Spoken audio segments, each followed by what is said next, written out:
Hello, and welcome to She Chose Joy with Melanie, where we discuss all things love, wellness, and joy. I'm your host, Melanie Foote-Davis, also known as the Self-Love Cultivator. So I'm just going to give you a snapshot of our guest today, and this is going to get real interesting. Miki Wright went from a struggling stylist to book solid in months, not years. Did you hear that? In months, not years. She then went on to own a salon where she trained her stylists how to duplicate her success. Fabulous Finishes, her former Salon and Spa, was named one of the 200 fastest growing salons in the country by Salon Today Magazine for not one, not two, but 3 consecutive years. So why not learn what it really takes to grow your salon business from someone who's been in your shoes? Miki is a salon business coach and founder of BeautySuperstars.com and the Beauty Superstars Online Academy. She loves helping stylists increase their income and boost their salon profits. But not only that, she is someone who is very near and dear to me. I don't know exactly how, well, I think I kind of know when this friendship started, but it seems like it's been since Moses was born, right? And I want to start with, actually I won't. Let me just greet her and then I'll share something that's funny. So Miki, welcome. Hi, Melanie. I'm so happy to be here. And I just want to say, Moses. Yeah, and just know that speaks to your age, not mine, because you will always be older than me. If only by moments, okay? Okay, if a couple of years count as moments, we'll get to that. Yes, I don't know how many moments that is between. So this has been a journey. Like, just to get on this recording this morning has been a task and a half. We've made how many attempts to have this conversation this morning? I think we've been at it for about 30 minutes or so. Yeah, technology was not trying to let us be great, but you know what? There is more than one way to skin a cat, even though I don't know why anybody wants to skin a cat, but we are here. We are here. We made it. Here. So here's a funny thing as we move into this conversation, because I usually have a quote or something that shows up somewhere in the conversation. And one of them says, true friendship comes when the silence between two people is comfortable. And I was like, that's interesting, because with Miki, there's never any silence because she talks so much.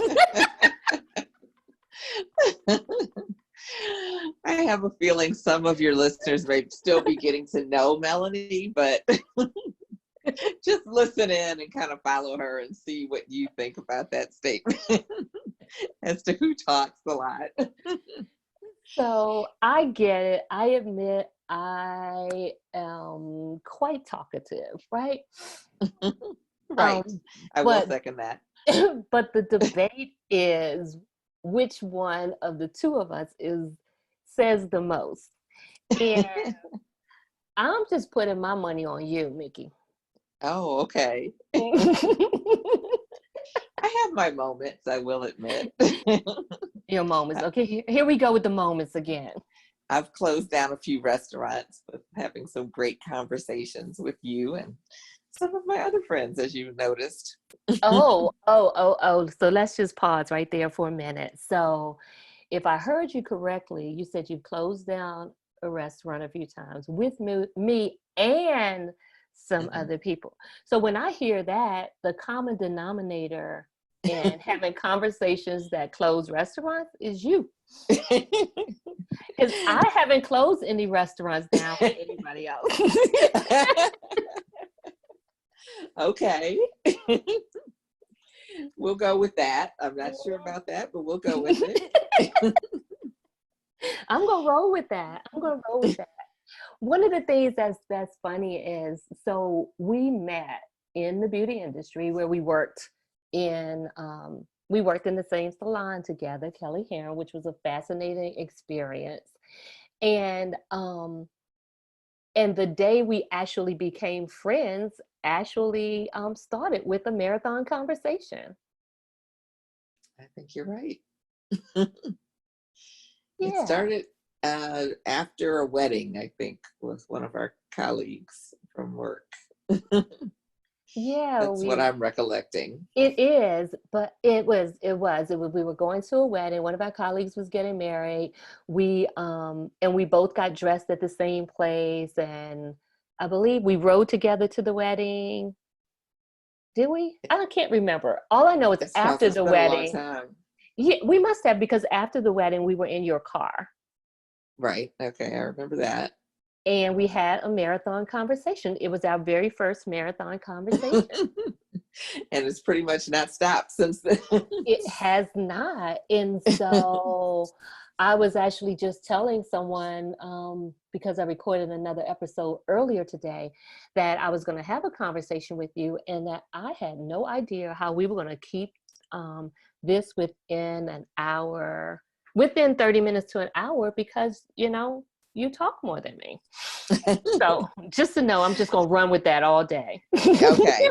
Okay, I accept it. And yeah, like when you think about how long it's been since we became friends, and I guess you could say the ups and downs and hills and valleys and all of that have been with us, our journeys through our friendship. It's pretty amazing. It is. It is. And so, like, the other quote I pulled was that a true friend is someone who thinks that you're a good egg even when he knows that you're slightly cracked. Oh, that sounds like a good Melanie quote. And so that's Bernard Metzer. And the thing is that we actually both have had moments when we're still loving. We know there's a good egg in there somewhere, but we've had many slightly cracked moments. And I think that's really one of the things that makes this such a beautiful journey. Yes. Yeah. And I think, the friendships usually kind of develop from, somewhere where there's some common ground. Just like you start out, you meet, kind of hit it off or click or what have you.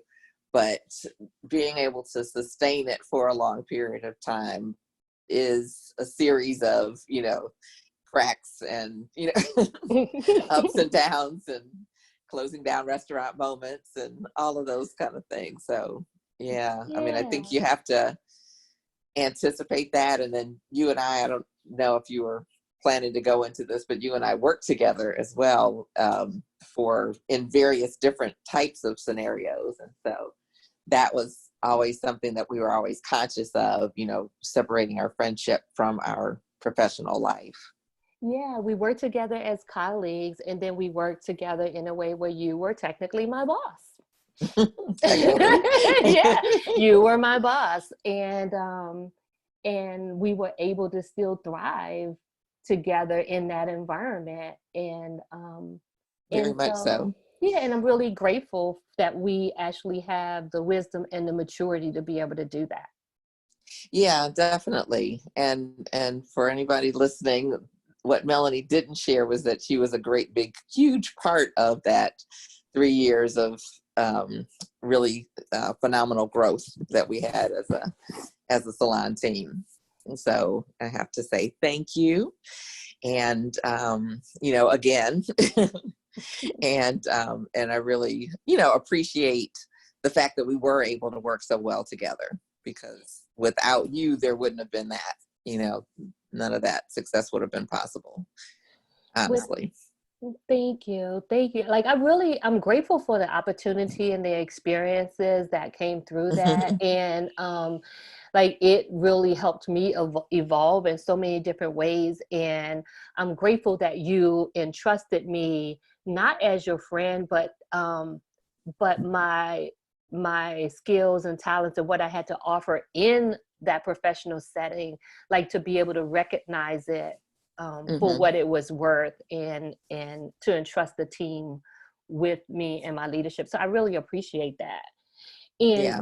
and one of the things about that is, quite often, we talk about people want somebody to be just like them and have so many things in common, in which we do. We have so many things in common, but there's also a great deal of contrast too, that actually was beneficial, because there were moments when we were the yin and the yang. I always say that wrong. I always want to put a D on the yin, but you get what I'm saying. Like being able to accept our differences and stand in our strengths in order to move the needle forward and know where the North Star was and do what was necessary to get there.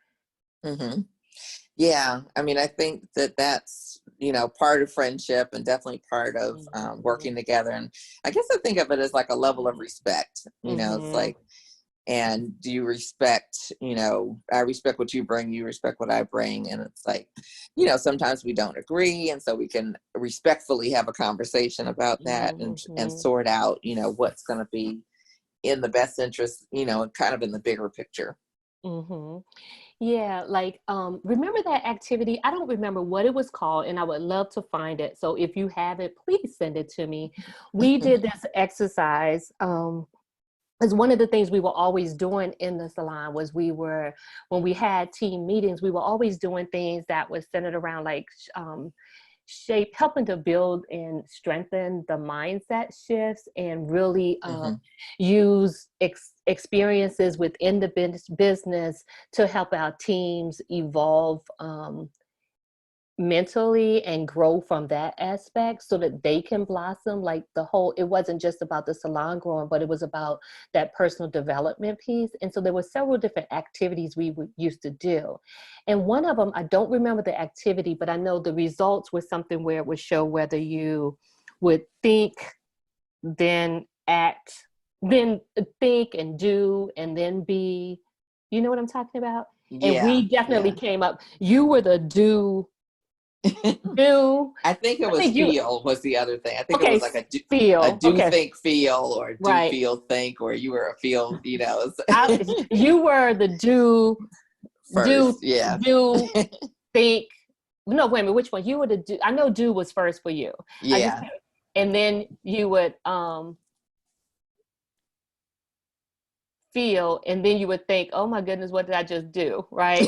and I was the one that was feeling first, thinking long and hard, and the last one to take action. So we were like total opposites on that, but it was that difference that also was what was of value to moving that needle forward. Yeah, definitely. Because, it's like when, the way you describe that is do, think, feel, and then think. It's like, I've spent a lot of my life in that mode.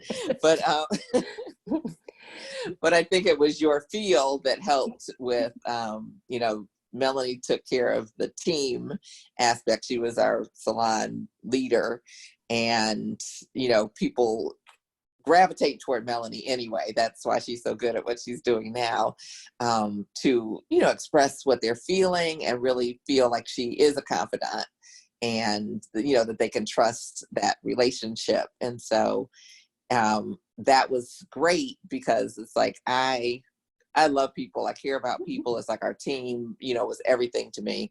And each one of them, individually was everything. And I'm still, both of us are still in communication with a lot of the people from our team, and we had a lot of people there. So we really built some great relationships. But on a day-to-day basis, in the business setting, I really want to know, all I really want to know is that you're going to be there and at your station doing what you're supposed to be doing. So I don't want to hear all this stuff that might hinder you from doing that. And I always admired Melanie, because she was patient enough to listen and hear, and also not to accept any excuses either.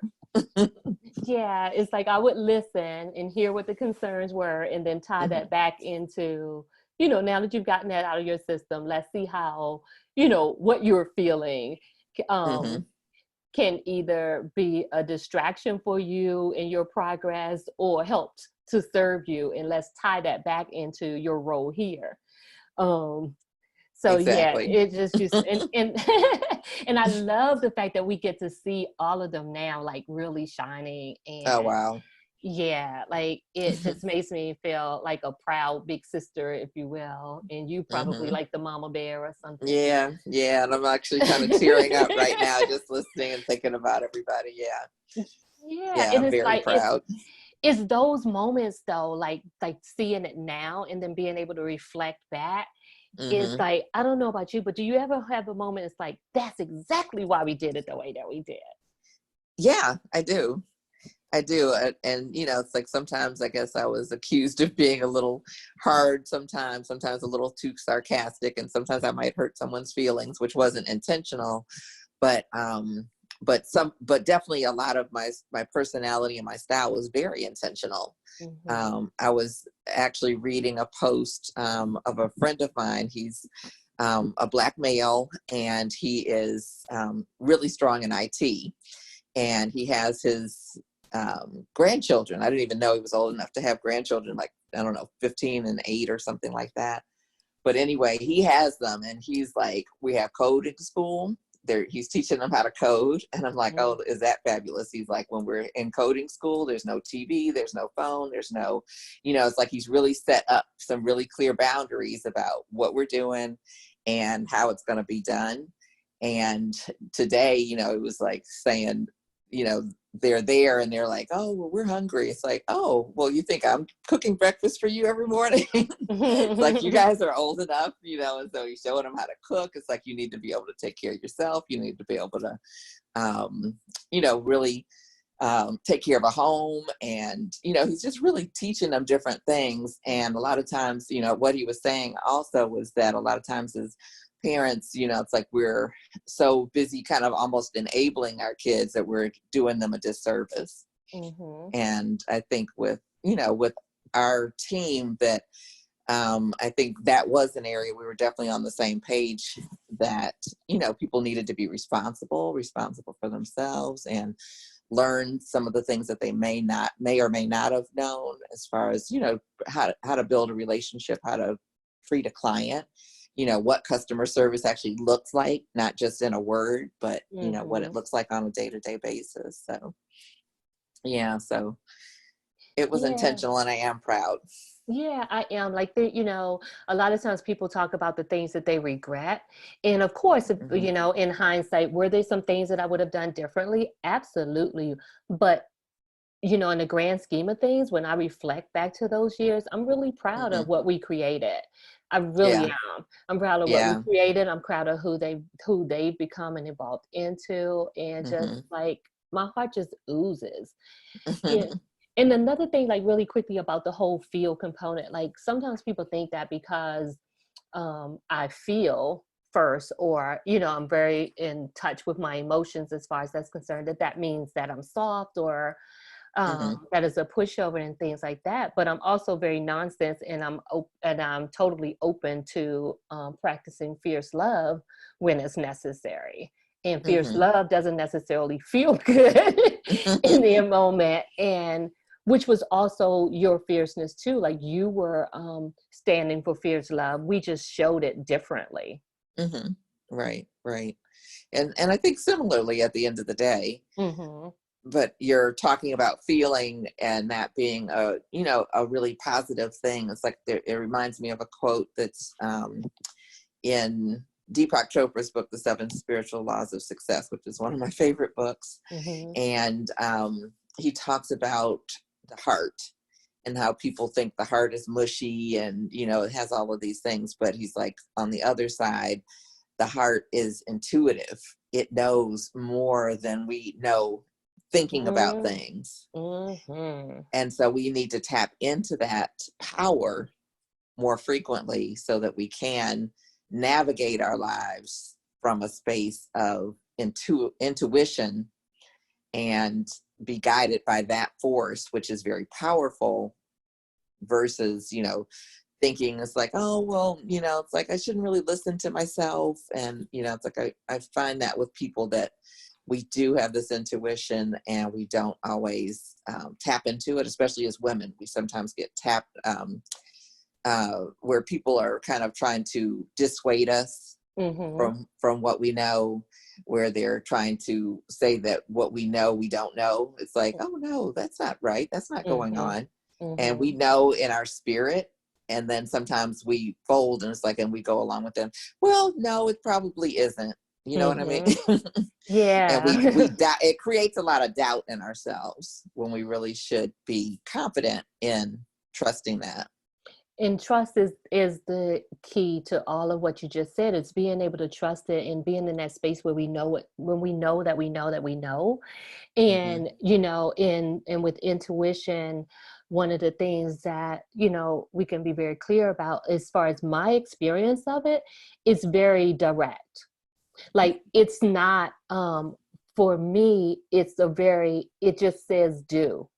It doesn't say, well, maybe if you, or run it by some friends. It's very clear. It's in terms of where it's guiding me. And it shows up differently for different people. Like, it may be something that some people may hear it. You know, some people may see it visually, whether it's in a dream or see a sign or, you know, something like that. Others have this physical sensation in their body. Your fingers tingle, you know, something in your throat or chest, your shoulders tense up, all these different things, right? And then there's others who just have this inner knowing, where you just know that you know that you know. And so all of us don't experience intuition in the same way, but yet we all have access to it.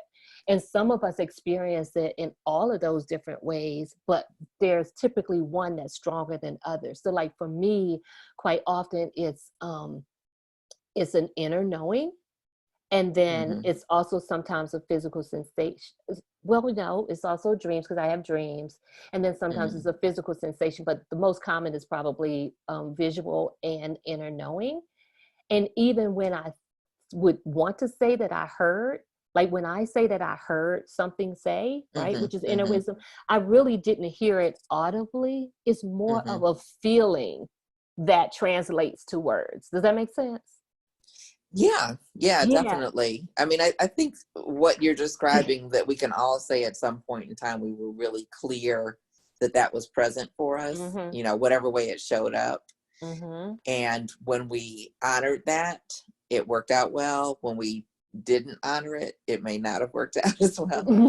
I mean, either way we learned, but but we can, most of us, I think, can say that we have experienced that at least, you know, once or twice. Yeah. I would dare to say more than once or twice. And if I could reframe it, like either way we learned something, I'll say either way we had an opportunity to learn from it. That's true. That's true. Yeah. Well, it makes me think about, there was, you know, obviously the Oprah show was on for years and years, but there's a few guests that really like stood out to me. And one was Gavin DeBecker. And he spoke about, and I can't remember the name of the book, of course, now that I'm trying to think about it, but he was a like former, I don't know, FBI agent or what have you. And he was on there to help with keeping us safe. And he was, I think, the one that said, you know, like, never go to a second location, you know, scream and make them do whatever they're going to do to you right there, because they're going to do something worse when they get you to the next location. But he was also saying with our kids, how we teach them not to trust their intuition. So when you're saying we've probably felt it once or more than once or twice, some of us have been so talked out of our intuition that we don't notice it. We don't know what it looks like. We don't know what it feels like. And, you know, how kids will gravitate toward one person or not, you know, pull back, not even not want to be with a person, but pull back from another person to allow them that space, to not force your kids to be, you know, it's like, oh, well, you have to like Miss So-and-so. And, you know, and that's a way teaching them not to trust their own instincts. And so I think it is like really important that we, you know, hone that almost like a skill. Yeah. It's interesting because I was just like in some of my trainings, one of the things that I mentioned, and I was just having this conversation the other day with someone, there's a quote that says the most confused we ever get is when we try to convince our heads of something that our hearts know is a lie. Deep. And so being able to say, what does your heart know is not, is a lie. Like your head is trying to convince you of all these different things. And there's so many times that fear shows up in so many different ways. And we're trying to rationalize it, but you cannot rationalize fear. You can't be reasonable with fear.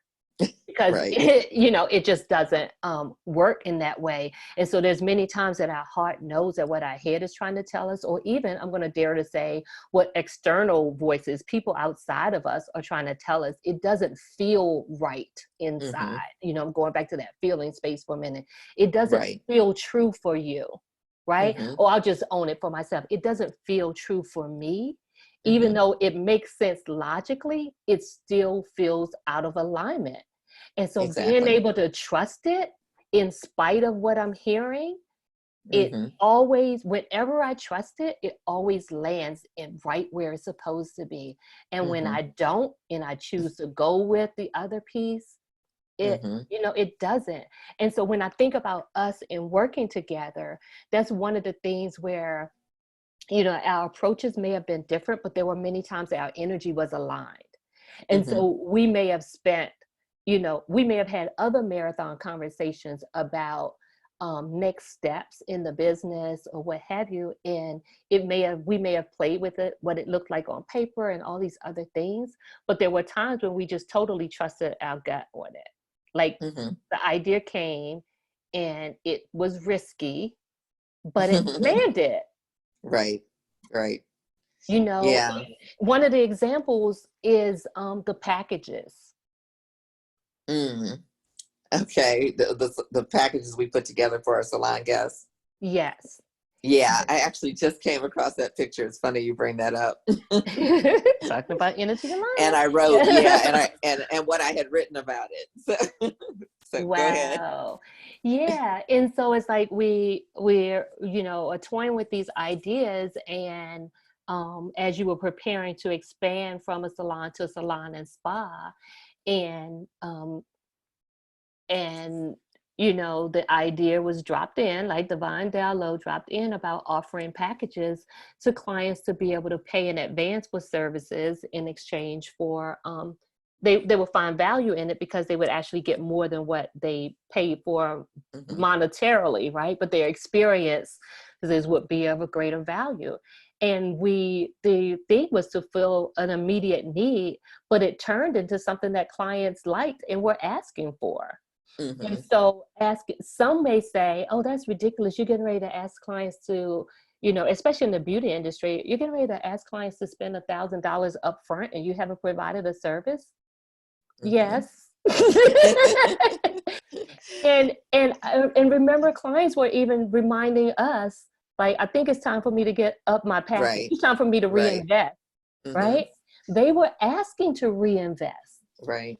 And keep in mind this, say $1,000 package, we had several different levels, but this was about 20 years ago. Yeah, you're right. Like $1,000 then in the 90s. Right. No. It was in the 90s. Was it in the 90s? It was in the 90s. We opened in 97. It was, wasn't it? Yeah. It does go back to Moses. Okay, right. Yep. It was in the 90s. Yeah. And so investing $1,000 in yourself in that back then would seem like a big ask. But it's a big ask now. Right. But we believed in it. And so did our clients. And we were, again, in alignment on that. So we weren't fighting each other on, no, I don't think you should do that. It was one of those things where it just felt right. It felt right and true in that moment. Okay, so a little sidebar about alignment. So remember that time. Okay, first of all, both of our names begin with an M, right? So Miki and Melanie. And we used to talk, once people realized we were friends, and we were becoming friends really fast. Like that one marathon conversation equated to like 25 years of friendship or something. I don't know how this thing works. It just does. And we went through this phase. Remember that week we showed up at work wearing the same patterns for like 3 days. One day I think we had on like a herringbone pattern. Another day it might have been leopard print, I think. And I can't remember what the other day was. And people swore that we had talked to each other. And coordinated our outfits. We were showing up at work. It's like, yeah, right. The last thing on my mind is coordinating an outfit for the day with someone else. Like that was the most important thing. Like, hey, why don't we dress alike? Right. Hadn't even crossed either of our minds to even have a conversation about it. And a lot of times, like, speaking of intuition, it's like I would just get up and it's like, okay, what do I feel like today? It's like, oh, okay, I feel like this. And so it wasn't even like I planned it out the night before or anything, you know? Right. Which is why it's so hard for me to pack sometimes. Mm-hmm. Because I do dress according to how I feel, not necessarily. So everything, you know, planning that far ahead doesn't always make sense in my mind because I may not feel like it that day. And so I'm still learning not to overpack. Yeah, no comment, but oh, you have a comment. I do have a comment. And if anyone wants to hear a silly story, Las Vegas. Oh, wait a minute. What story in Las Vegas? Okay, I'm listening. First trip to Las Vegas for Melanie. I've been there many times. We have so many different pieces of that puzzle, but number one was packing. One, I was like, don't overpack, you know, it's going to be hot, you know, and of course it was freezing that one time in like May or June. But I was like, don't overpack, you know, don't bring this, you know, we're just going to go hang out. So it's like, not like we're going to have like all these big elaborate things to go to. So of course she overpacked. And not only did she overpack, her suitcase actually burst when we went to pick it up from the airport, you know, on the other end. It was like open. So we had to try to strap it together, and then we're dragging it through the airport, trying to get to the place where there's a cart. And meanwhile, you know how, I don't know if you guys have been to Vegas or not, but Vegas, it's different. People are just whoever they want to be that day. And so there was this guy who was like, looked like James Brown. And I think one of the fun things about about friendships and long-term friendships is that you have experienced so many things and you have so many inside jokes. So anyway, it was a guy who looked like James Brown who had tried to hit on my sister, who was wearing a dress that was a little too tight.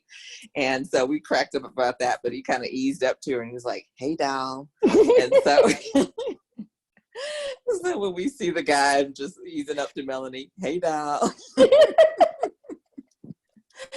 And then, you know, we get past the laughter and we go out front. We got to get, you know, to the hotel. We haven't made arrangements for a shuttle or whatever. So when we get outside, we ask the, you know, person that works there at the airport, you know, where's the shuttle? So he's like, oh, it's way down there. It's just like way on the end. So we're like, okay, if we can just make it with this big suitcase that's overpacked, overstuffed, and open. So we're dragging it, pulling it along. And it's like, if we could just make it to one of those carts, we'll be in good shape. So, you know, we continued on. We got the thing on the cart and, you know, paid for the cart. You know, it's like how you get it out, pay for it, put the stuff on it, got everything, my luggage, her luggage, everything, we're loaded up. Why do we look up and the sign for the shuttle is right there?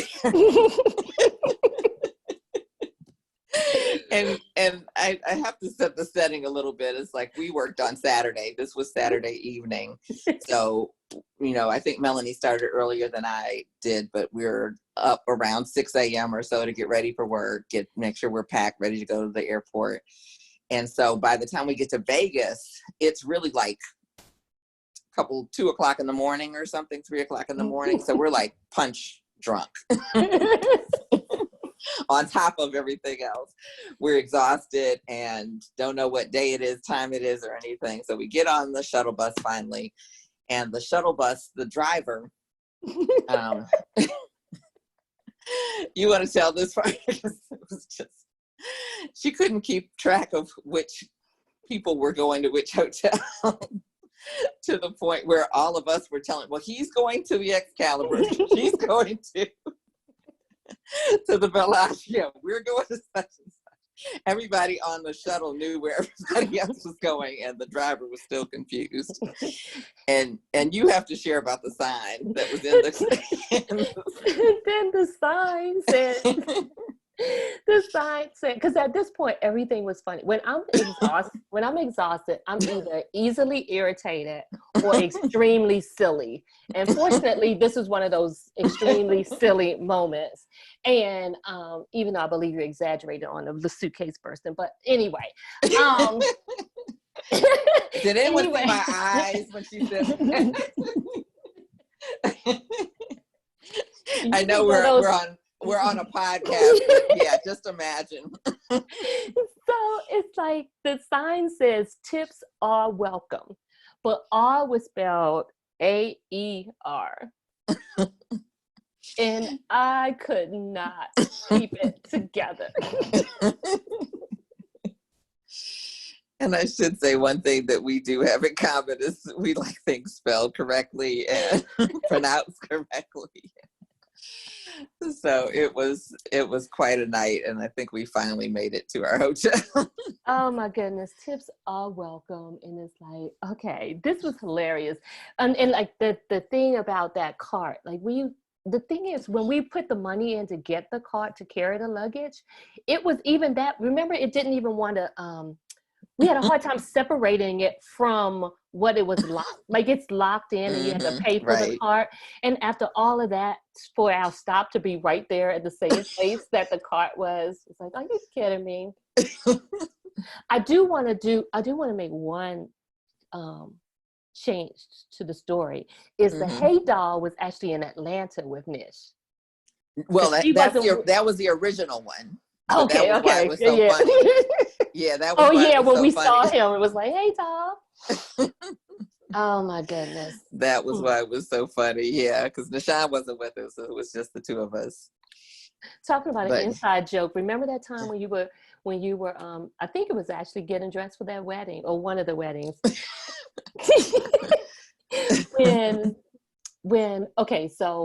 when you're working with your clients and we get ready to spray anything, for the safety of our clients, we are in the habit of saying, close your eyes, asking them to close your eyes. And I caught Miki in the mirror getting ready to spray hairspray on her own hair and telling herself, close your eyes. Close your eyes.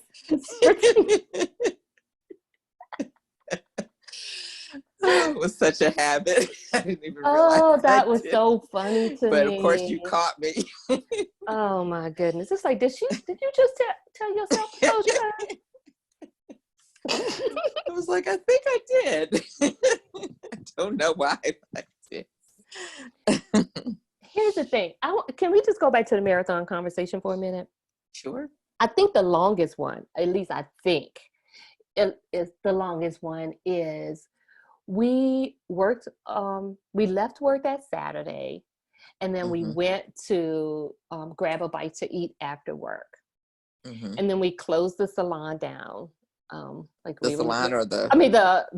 restaurant down. We were literally asked to leave because they needed to close. And then we sat on the parking lot with our windows down in separate cars, and we talked for probably another hour or so.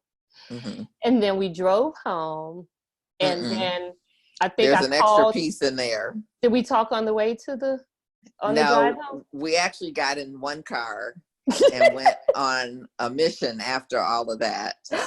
We did. We went on a mission after all of that. And we won't share what that mission was. Yeah. Some things are not for public consumption. We went on a mission and we got back probably, I don't know, somewhere around my house, around 2 or 3 in the morning or something crazy. And then we sat in the parking lot and talked again. And then you went home, I went home. Right, because you live closer to the restaurant than I did. Right. And then when you got home, we talked some more. Right, because it was just to let you were supposed It was to about 6 o'clock in the morning. walk me in the house, right, to make sure I got there safely. Right. And then we had even another conversation. And the funny thing is, we did not talk about the same thing twice. I have no idea what we talked about. I don't either. No idea, but we did not chew on the same thing twice. I can say that. Yeah. And so I'll just go back to what I said in the beginning about not being sure about the silence being comfortable because I don't know when the silence comes into play. You know what you're making me think of? What? Just maybe one more quick story. I spent a lot of my early career working a lot and traveling and all of that for work. And so I missed a lot of movies that I wanted to see, but I hadn't seen. And so periodically friends or clients even would bring me a DVD or a video back then or whatever it was and say, you have to watch this weekend. You know, The Color Purple was one, and all kinds of different movies along the way that they were like, you didn't see that, you know? Mm-hmm. And so Melanie's favorite movie is Melanie. Is it my favorite? The Five Heartbeats. I knew you were saying The Five Heartbeats. I'm just trying to think, it's one of my favorites. It was. Yeah. It was your favorite at that time because you were like, I can't believe you haven't seen my favorite movie. And I'm like, no, I haven't. So she's like, this weekend, you're coming over. When we finish work, come on over. We're just going to have a movie party or whatever. So I'm like, okay, that sounds good. So I go over. We're watching the movie. Why, when I left, I had still not seen that movie. Melanie talked through the whole movie. I don't know what you're talking about. She knew, well, right here, this is with such and such. Don't believe it, people. Don't believe it. And he's about to say such and such. Oh, this is an embellished story, let me tell you. When I left, I literally was like, well, I still haven't seen the movie. It wasn't until years later, even in Facebook time a few years ago, that I was like, I finally saw the whole movie without accompaniment. And and I was like, I'm probably the last person to see this movie, but this was such a good movie. Listen, so you know how they have theater in the park? And so when they showed that, I think it was it last summer or the summer before? Trust me when I say that people were saying the lines with the movie and everything else. So I just want to stand on this one thing, even though you just embellished that story. Okay, you say so. I am not alone in that movie. Like, it's been like everybody had their favorite parts, and it was just so funny how people were saying the lines aloud while we watched the movie. It was hilarious. It was so fun to see, like, at theater in the park. Mm-hmm. In that way. That would be fun. Mm-hmm. But yeah. So if any of you guys are planning to go to see a movie with Melanie, make sure it's one, you know, both of you haven't seen. So. You know what I am guilty of too, though? Like guessing what's coming next. And I really, it's probably would be helpful for me to guess in my head. To guess silently, I should say, not aloud, because I'm like, oh, he's getting ready to do such and such. Oh, they're getting ready to do that. Like that, you know. I remember somebody I used to date was like, would you stop watching the movie backwards? Oh, fine. But I think I remember you being pretty good at guessing what was gonna happen. I am. It's like I can feel what's getting ready to happen next, and all of those different things. So when a movie surprises me, I am so delighted. Like, I'm super delighted that it wasn't so predictable. Mm-hmm. Like right. I love romantic comedies, but it's like I know when the chase is coming. Well, we all probably are good at that. It's just determining what kind of chase. Like, are they going to be running to the airport? Are they going to be running to the train station, the bus station? Right.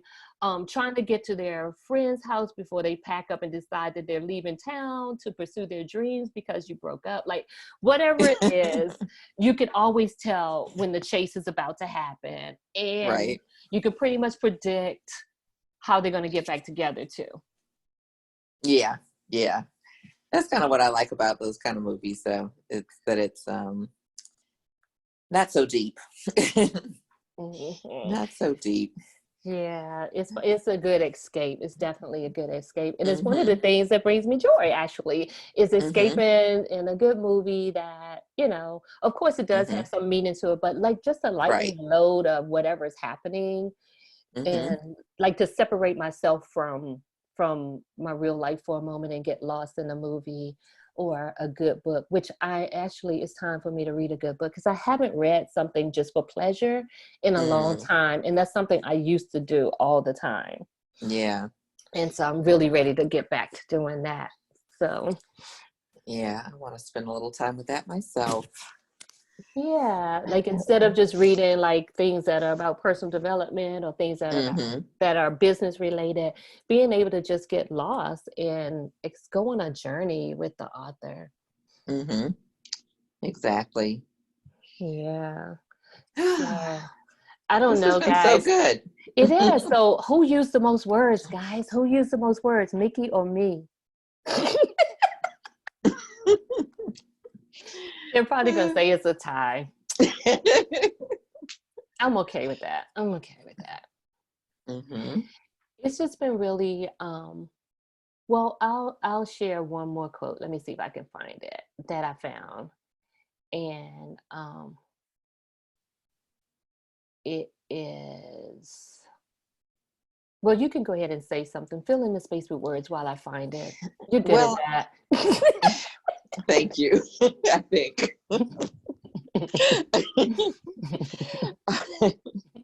The thing that was coming to mind was our song. As friends, and it's like we were both kind of rediscovering it recently. But "Count on Me" with CeCe Winans and Whitney Houston, and just what it talks about. It's like I can count on you, you can count on me, and that's really a special thing. And so I think as I'm reflecting on the joy of friendship, that my mom always said it's like you're lucky if you have more than a handful of true friends in your life in a lifetime. And I really feel blessed by our friendship, and all the things that we have been through, ups and downs and lots of laughs, as you guys can hear. And it's like I guess don't have time to get into it, but it's like we had a time when we were separated a little bit for a little while, and it was really a tough time for me. And so I'm grateful that we've been able to navigate through all of that to get back to where we are.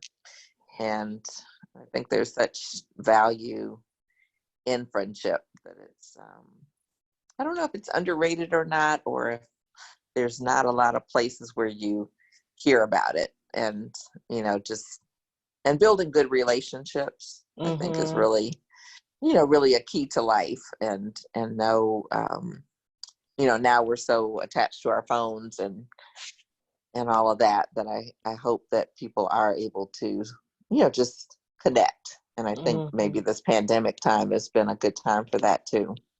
Yeah, it is. And it's like, even though that was a tough time, it also gave us space to really grow in other areas, and to be able to come back together, and there was no love lost between us. And so even in the absence of each other's presence, the love didn't change or shift.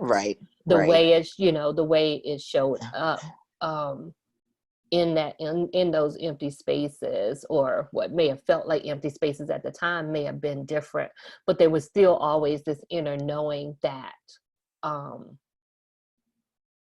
that the bond in and of itself wasn't necessarily broken, just disrupted. Right. Yeah. Yeah.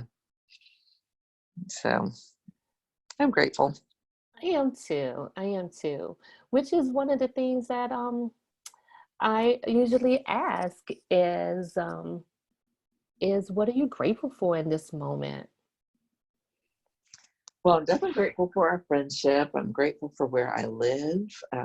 It's like I really enjoy where I live. I'm grateful for the relationship I have with my boyfriend, man friend, whatever you want to say that. And grateful for my family. And Mm-hmm. yeah. And, it's like I enjoy contributing to the world. Sometimes I still get into a little bit of workaholism, but I enjoy, the things that I'm doing with my interacting with other people and being able to Mm-hmm. support them as well. Yeah, yeah. Thanks for sharing that. Um, I did have a little chuckle when you were like boyfriend, man friend, whatever. It is that funny thing, whereas when you once you get to a certain age, like is it still your boyfriend? Is it this? All Hmm. those different Right. things. And it's like being able to give them a name. But like, does it really matter what we call them as long as we call them something that's not out of like, what feels right and true for you, right? Um, and I still can't find that quote, and I had it. I don't know what happened. Maybe in all that Mm. technical difficulty, maybe I accidentally Oh, deleted it. uh-oh. That's okay. That's okay, because Lord knows we went through a whole bunch of challenges just to have this conversation this morning. Um, and so what we already talked about some of the things that what you're most grateful for. Uh-huh. But what's something like that's a practical thing that brings you joy? And one of the things that I really like is a really hot, steamy shower. Mm, And that is kind of my daily cup of coffee because I'm not a coffee drinker. And mm-hmm, so people accuse me of wasting up a lot of water, but I'm like, it's less than your coffee. So I'm good. And it really helps me get my day off to a good start.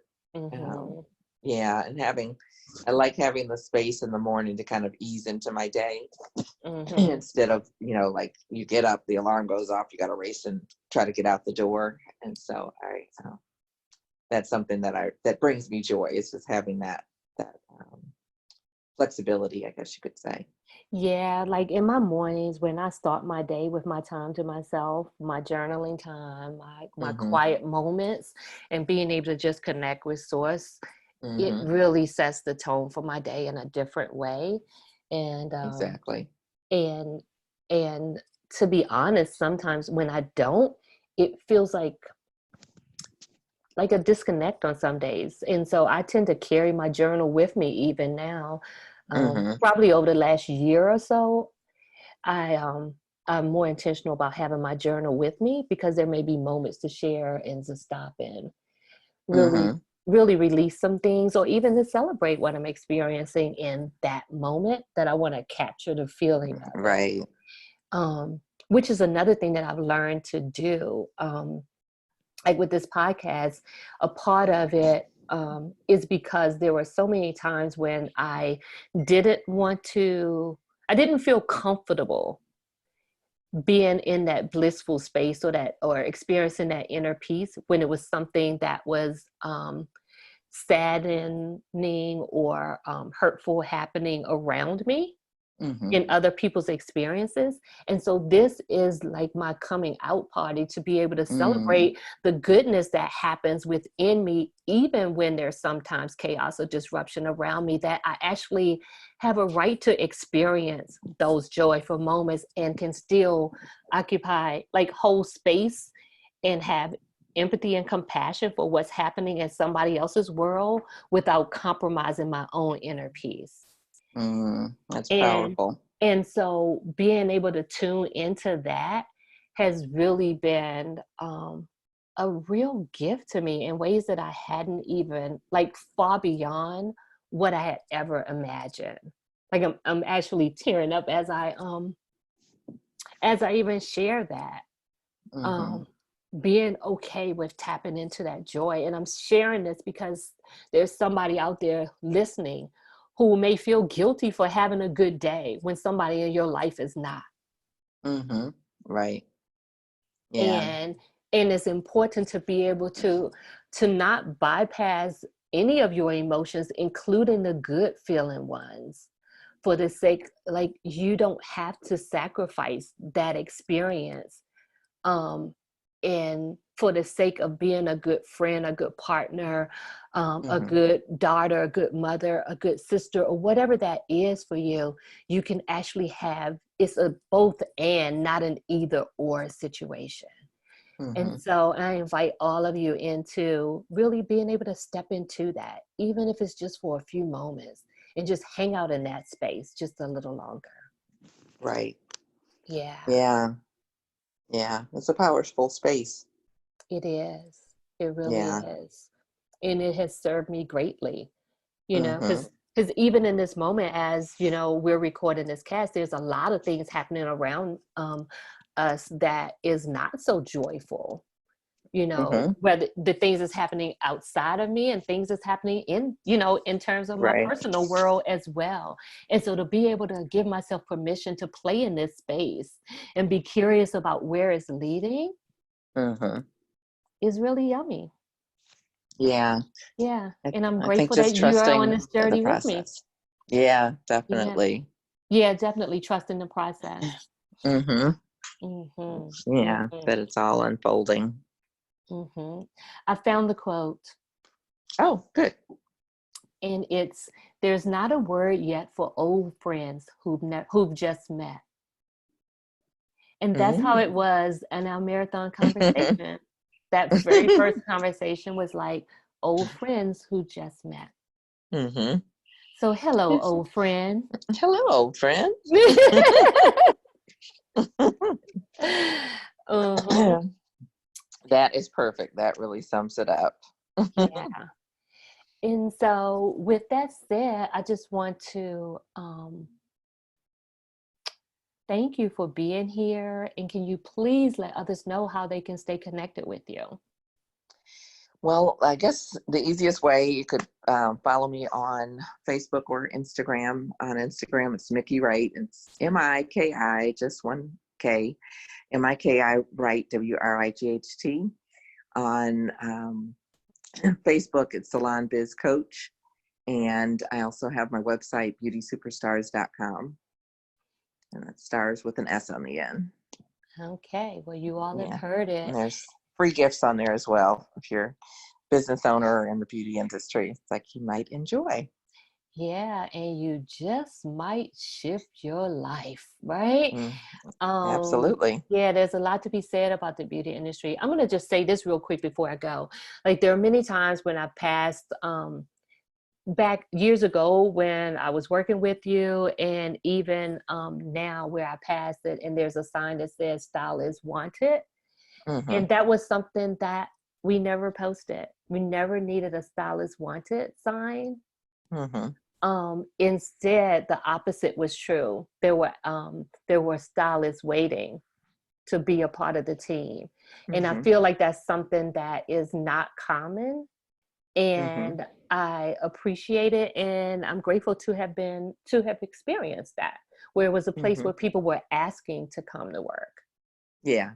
Yeah. Not where we were having to look for team. So um, I hadn't thought about that earlier, so I just didn't want to close without sharing that, because how amazing would it be for all you beauty professionals out there, um, to be in a space where it's not where you're saying stylist wanted or team wanted, but where you've created an environment where they're looking for you. Mm-hmm. Exactly. Yeah, that space. So I'm just going to paraphrase, like the quote I just read was like, there's not a word yet for old friends who've just met. So what if it, like, Mm-hmm. there's not a word for a for a um a unified team who's just met. Mm-hmm. I like it. Yeah. And so I we're like it. gonna I like leave it. you there. So thank you all for joining us and being a part of the conversations with me as the corny Black girl hanging out with my corny friend, laughing at things that maybe she and I are the only ones that think it's funny, but I sure had a good time. How about you? Definitely. Yeah, and some other people may be like, what is going on over there? And why is that so funny, right? But it doesn't matter. It really doesn't, because we had a good time. And so we hope you enjoyed it at least, half as much as we did. Thank you for tuning in. I appreciate you, and I'll see you on the next episode. Thanks so much again for having me, Melanie. Thank you. Take good care. Stay fabulous. Stay fabulous.